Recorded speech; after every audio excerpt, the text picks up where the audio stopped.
Skylark Outdoors here, and today we're showing you how to adjust Tyrolia Attack Bindings, which we've got right here.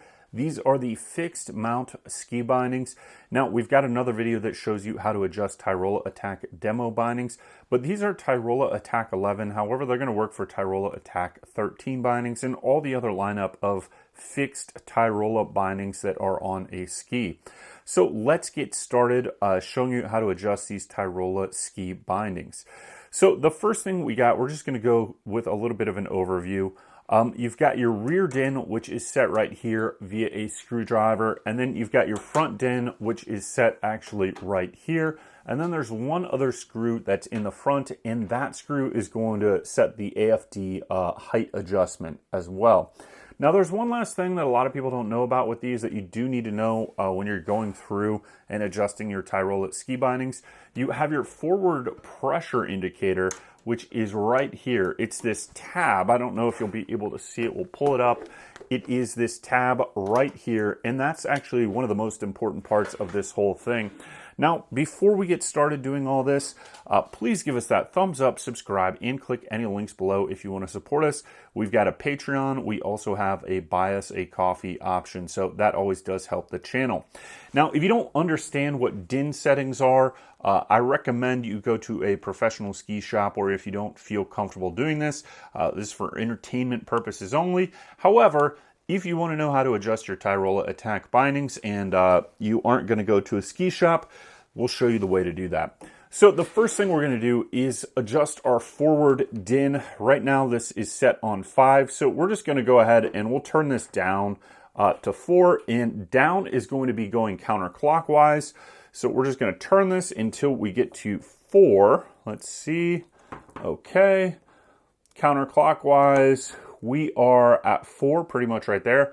And if we wanted to turn this up, let's say we wanted to go to 6, we're just going to go clockwise, and that's going to go the other direction for these. And then we're going to adjust this until we get to 6 right there. So we've got 6 on our forward din.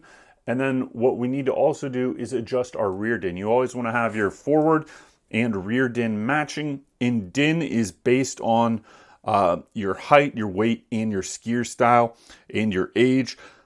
So there's a whole chart that tells you what to do. And if you're not familiar with that and you're not familiar what din setting that you should be set on, I do recommend that you go to a professional ski shop, because this is the equipment that protects your legs so that you don't get injuries and breaks and all that. So it's important to understand that you have to adjust these correctly. So we've adjusted our din in the front to 6. We're going to do the same in the rear. In order to do that, I'm just going to put this brake up, and that's just so that we can actually see where we're adjusting to on the ski. So in the rear here, we've got our same indicator. We're just going to do the same thing here. So if we go counterclockwise, it's going to take our din down. You can see that takes us down on the din setting here. But we want to go up. We want to go to 6. So we're just going to adjust this until we get to 6 right here. So we need to go clockwise and to get to 6 with our indicator. And you can hear it kind of click.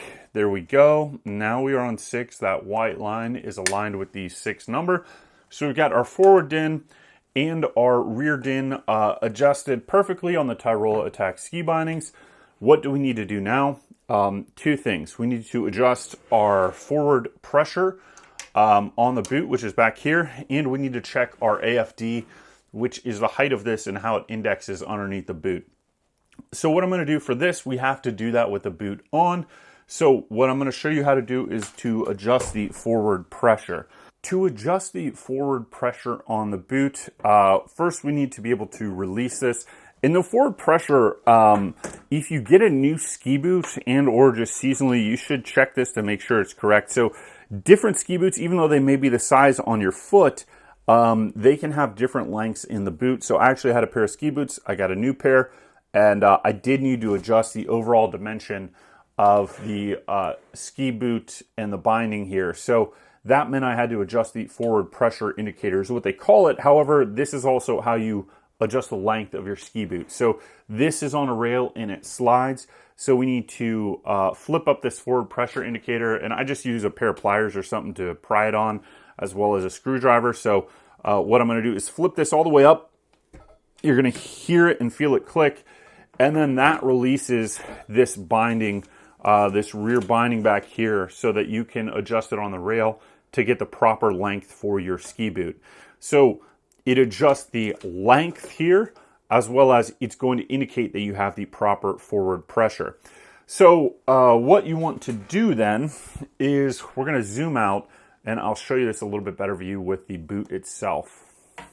You're going to grab your ski boot now. You're going to make sure that you get it indexed right up there in the front of the binding. So you want to make sure that toe is right in there. And then what you're going to do is slide this all the way up to the back of the boot. Get it fit in there as good as you can, okay? So we want to press forward on the boot so that that's all the way into the toe. And we're going to take our binding and we're going to press this rear binding basically all the way up against the heel of this boot. And then what we're going to do now is we're going to take, we've had this forward pressure indicator lever up the whole time. I'm just going to flip it down. Now that I've pushed it up as far as I can go, I'm going to flip it down. Okay, so that locks this binding back in place on the rear rail. And then now what I'm going to do is just push the boot into the binding, just like we are stepping into the actual ski boot itself. So it's a little bit hard because, you know, you're trying to do it without your foot in there. But now we've got our ski boot in there. So this is perfect because I didn't get it adjusted far enough. And what you're going to see here is that our forward pressure indicator, we want these lines to be inside of the rear housing. So all of our lines are outside of the rear housing, which means we don't have enough forward pressure on this boot. So there's 1, 2, 3, 4, 5, 6 of these lines. Really want the rear of this indicator to be aligned right in those middle 3 or 4 lines, and that's going to indicate you have pretty much perfect forward pressure. So what we need to do, because we didn't get adjusted right, is we need to pop the boot out and just slide this forward like one more click from where we're at right now. And how you can do that is you can mark where you've got the front of the housing on your rail, and that's going to give you an indication of where you are now and then where you need to move it to. So we're going to pop this boot out of the binding. Okay, and I know I don't need to do much because it was close, and I'm just going to take that forward pressure lever and indicator. I'm going to flip it back up right here. Okay. Now I've taken this forward pressure indicator, I've pried it back up, and I've unlocked it on the rail, and I'm going to move it forward just a little bit. What you can see here is that you've got notches right here. Flip down the forward pressure indicator, ours did automatically. In the back of this, and those notches go all the way along the binding rail. So you just need to adjust it one more notch forward. So it's not a huge movement. That's probably a millimeter, maybe 2 millimeters that you need to adjust forward. So it's not a lot that we need to do in order to change the forward pressure, just a little bit. So let's make sure we've got it secured in place. We moved it forward a little bit.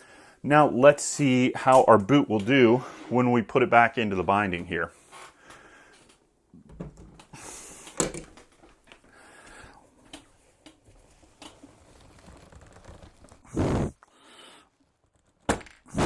Okay, we push the boot into the binding.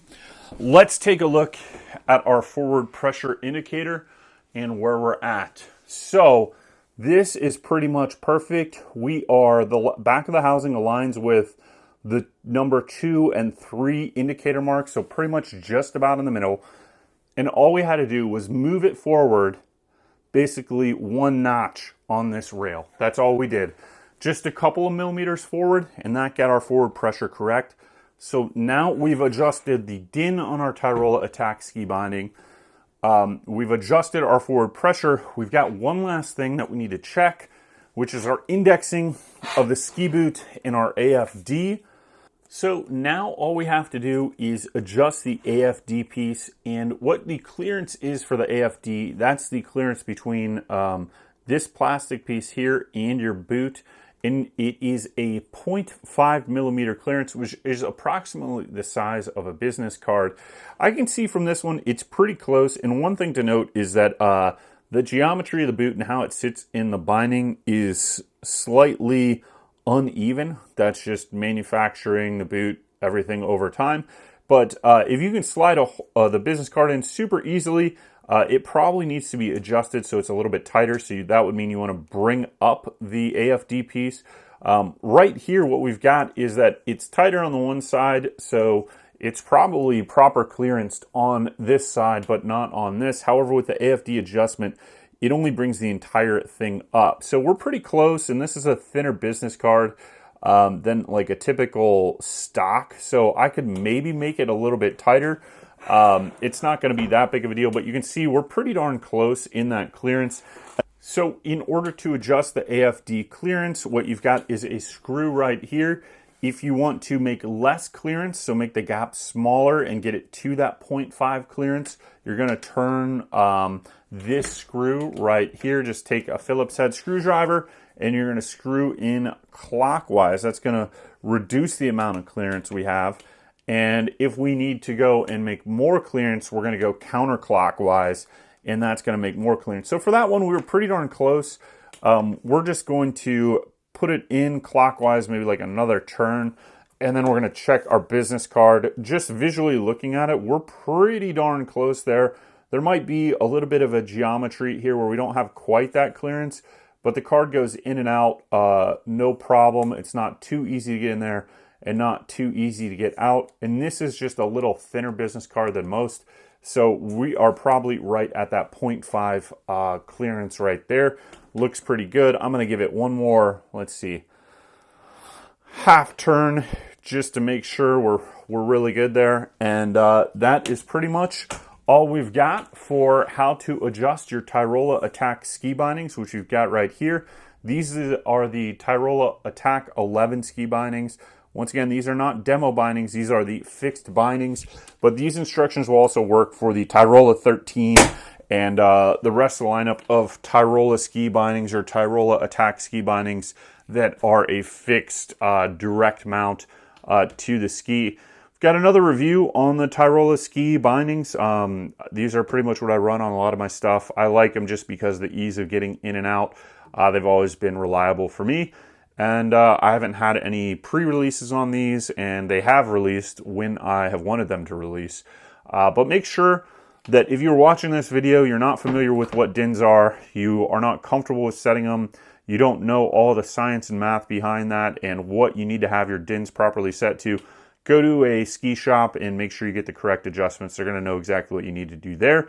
However, if you are familiar with that stuff and are just looking to figure out how to adjust this particular model, these instructions I hope help you. So please give us that thumbs up, subscribe, and click any links below if you want to support us. We'll see you next time.